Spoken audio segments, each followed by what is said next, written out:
Selamat pagi semuanya. Untuk pertemuan kita hari ini kita akan membahas tentang bentuk aljabar. Jadi diharapkan untuk menyimak dengan baik.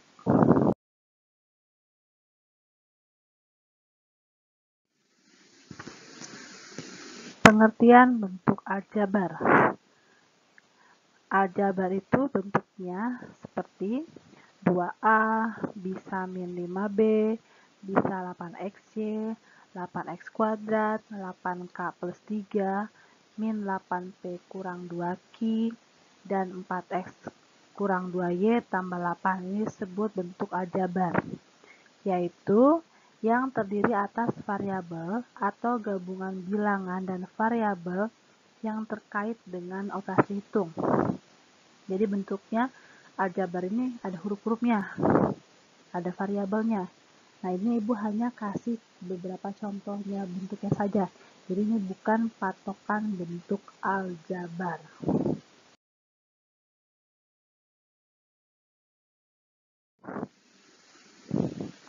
Berikutnya suku tunggal dan suku banyak. Apa bedaannya? Yang pertama, suku tunggal itu bentuk-bentuk aljabarnya seperti 4A, 6AB kuadrat, dan min 5A pangkat 2 BC pangkat 3. Ya, itu suku tunggal. Lalu ada dibilang suku 2 atau binom, yaitu bentuk aljabarnya 2P tambah 15, 7P kuadrat dikurang 10P, atau min 6P pangkat 3 tambah 5PQ. Jadi dia dua suku. Nah, lalu yang ketiga, bentuk aljabarnya suku banyak atau polinom. Jadi misalnya, nomor yang pertama, 2A dikurang 5B tambah 4C. Itu dia ada 3 suku. Lalu contoh yang kedua, P pangkat 3 tambah 2P pangkat 2 dikurang 7P dikurang 8. Dia ada 4 suku. Ya. Lalu contoh ketiga, 9X pangkat 3 dikurang 4X kuadrat Y dikurang 5X tambah 8Y dikurang 7Y pangkat 2. Jadi ada 5 suku. Yang banyak, sukunya banyak, variabelnya banyak.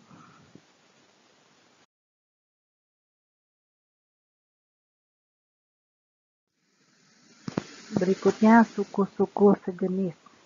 Ya, kenapa ada istilah suku-suku sejenis? Nanti kalian masuk ada operasi-operasi hitungnya. Ya, jadi kita kenalkan dulu apa itu suku sejenis. Kita perhatikan bentuk aljabar 5M pangkat 2 dan min 3X kuadrat Y tambah 2. Nah, 5M pangkat 2. 5-nya itu disebut koefisien, sedangkan M disebut variabelnya.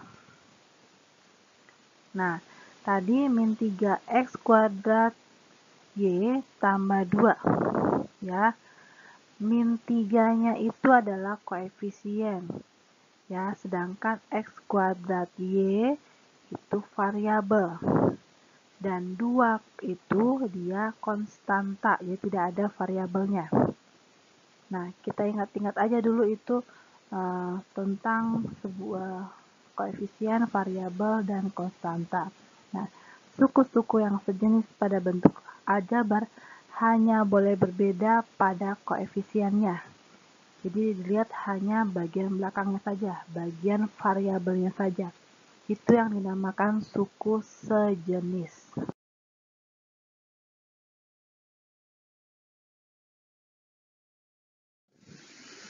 Kita coba dulu ke contoh soal tentang suku sejenis, lalu suku tunggal, dan suku banyak tadi. Ya. Yang pertama, tentukan banyak suku pada bentuk aljabar berikut. Yang pertama, 5X tambah 7 dikurang 3Y. Ada berapa banyak suku dalam soal ini? Di sini kita lihat ada 3. Kenapa? Tersendiri ya. 5X, 7, dan min 3Y. Itu dibilang banyaknya suku. Lalu yang B-nya, contoh yang 1B. 2A pangkat 4 dikurang 5B pangkat 3 tambah 2C kuadrat tambah 3D. Ada berapa suku? Ya, ada 4 suku, yaitu 2A pangkat 4 dan min 5B pangkat 3, 2C kuadrat, dan 3D. Ada 4 suku. Ya, sekarang contoh soal yang kedua. Tentukan suku-suku yang sejenis pada bentuk aljabar berikut. Kita lihat bentuk aljabarnya. 9K ditambah 8M dikurang 4KM dikurang 15K tambah 7KM. Suku sejenis kita kelompokkan yang variabelnya sama. Ya, bukan lihat koefisiennya, tapi variabelnya. Contoh, untuk yang 9K, variabelnya kan K. Kita cari, ada gak yang variabelnya K?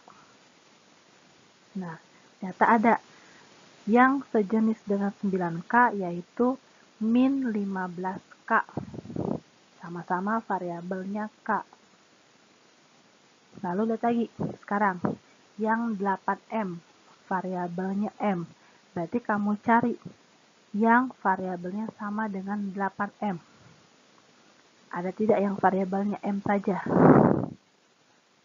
Tidak ada. Lalu sekarang kita lihat min 4KM. Variabelnya KM. Cari atau lihat ada tidak yang sejenis dengan variabelnya KM. Ternyata ada, yaitu 7KM. Jadi ada 2 suku yang sejenis. Tadi 9K dengan 15K min 4KM dengan 7KM.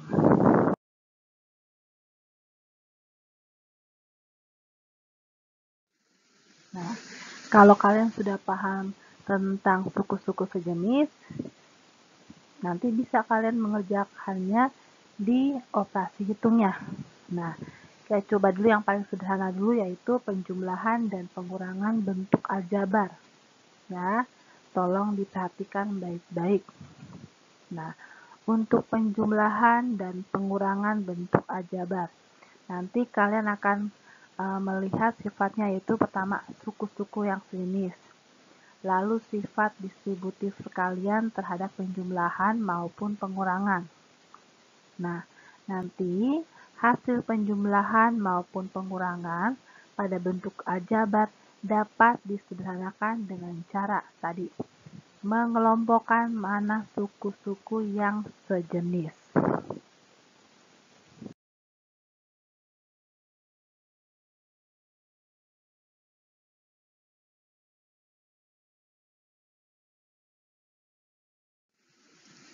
Kita coba ke contoh soal. Yang pertama, tentukan jumlah dari 3A tambah 5B kurang 3 dan min 2A tambah 7B tambah 7. Biar gampang, kalian biasakan bikin kurung dulu biar nggak kabur-kabur. Ya, biar kelihatan sejenisnya yang mana. Ya, di sini sudah Ibu bikin skemanya. 3A tambah min 2A didapatlah A. 5B tambah 7B didapatlah 12B.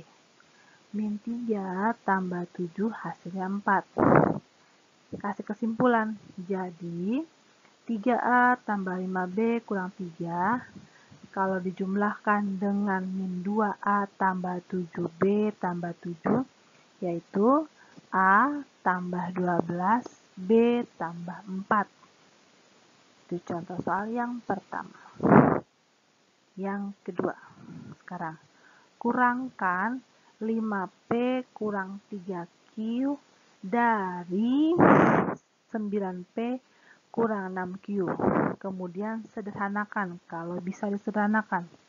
Nah, cara menjawabnya ini beda dengan penjumlahan tadi. Kalau penjumlahan tinggal kasih kurung saja dua pasang itu.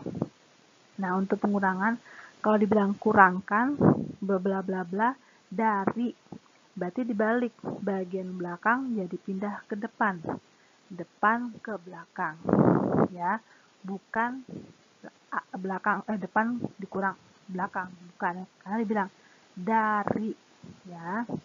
Nah, kalau tuliskan berarti bagian belakang dulu. 9P dikurang 6Q dikurang 5P kurang 3Q. Ya, kumpulkan yang sejenis. Nah, tapi biar kalian sebenarnya bisa bikin cara kayak penjumlahan tadi, pakai skema. Lihat yang P-nya, 9P dikurang 5P. Dapatlah dia 4P, ya. Lalu min 6Q dikurang min 3Q, ya. Min kali min plus berarti min 6Q ditambah 3Q. Dapatlah minus 3Q. Contoh ketiga, kurangkanlah min 4 kali 2x tambah 3 dari min 5 kali x kurang 2. Kemudian sederhanakan hasil pengurangan tersebut. Ya, ini berbeda dengan contoh soal yang kedua tadi. Nah, kalau dibilang dari, berarti bagian belakang pindah ke depan. Ya, kalau dituliskan tadi nih, min 5 kali x kurang 2 dikurang min 4 kali 2x tambah 3. Nah, ini pakai cara distributif, kamu kalikan ke dalam. Min 5 kali x dapatlah min 5x. Min 5 kali min 2 dapatlah plus 10. Dikurang min 4 kali 2x dapatlah min 8x. Min 4 kali 3 dapatlah min 12. Lalu, kalau mau buka kurung yang bagian belakangnya, jangan lupa, min kali min 8x dapatlah plus 8x. Min kali min 12 dapatlah plus 12. Lagi-lagi, dilihat bentuk aljabar yang sejenis.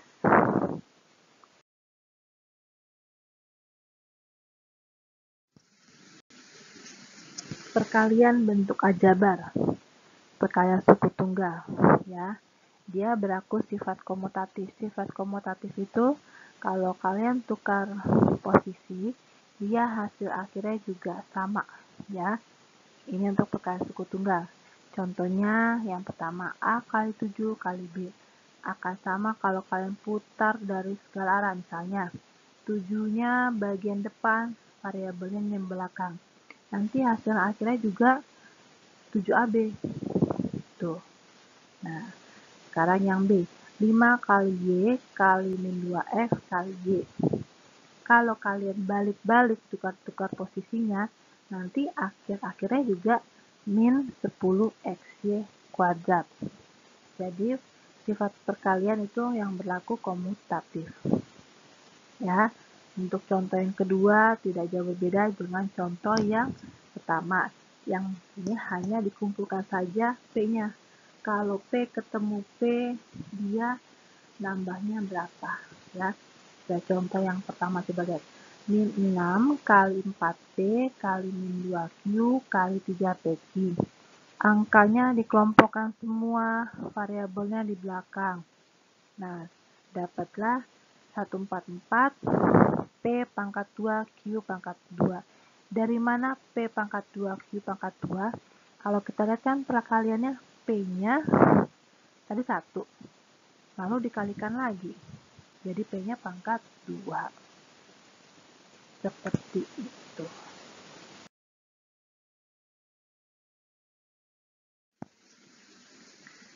Tadi perkalian suku tunggal, sekarang perkalian suatu bilangan dengan suku 2. Ya, suku 2. Nah, untuk sembarang bilangan X, Y, dan K selalu berlaku. X, buka kurung, X tambah K, itu kalikan ke dalam. Kalau X kali X, X kuadrat. X kali plus K tambah KX. Nah, itu suku 2. Lalu ini suku 3 nih. X, buka kurung, X tambah Y tambah K, kalikan ke dalam. X kali X kuadrat. X kali plus Y plus XY. X kali plus K, dapatlah KX. KX atau SK sama aja. Pokoknya kita sifat sekalian yaitu komutatif. Contohnya, kita jabarkan bentuk-bentuk aljabar berikut. Yang pertama, X, buka kurung, 3X tambah 5. Berarti kamu kalikan ke dalam. Ya, X kali 3X dapatlah 3X kuadrat. X kali 5 dapatlah 5X. Nah, contoh yang kedua. 2X buka kurung 4X kuadrat dikurang 3Y. Kalikan ke dalam. 2X kali 4X kuadrat dapatlah 8X pangkat 3. Karena di luar 1, di dalam 2, jadinya 3. Lalu 2X dikurang 3Y dapatlah min 6XY. Sekian untuk materi bentuk aljabar kita pada hari ini. Untuk lebih kalian memahami lagi, kalian bisa coba ke latihan soal berikut. Ya, terima kasih untuk hari ini. Selamat pagi semuanya.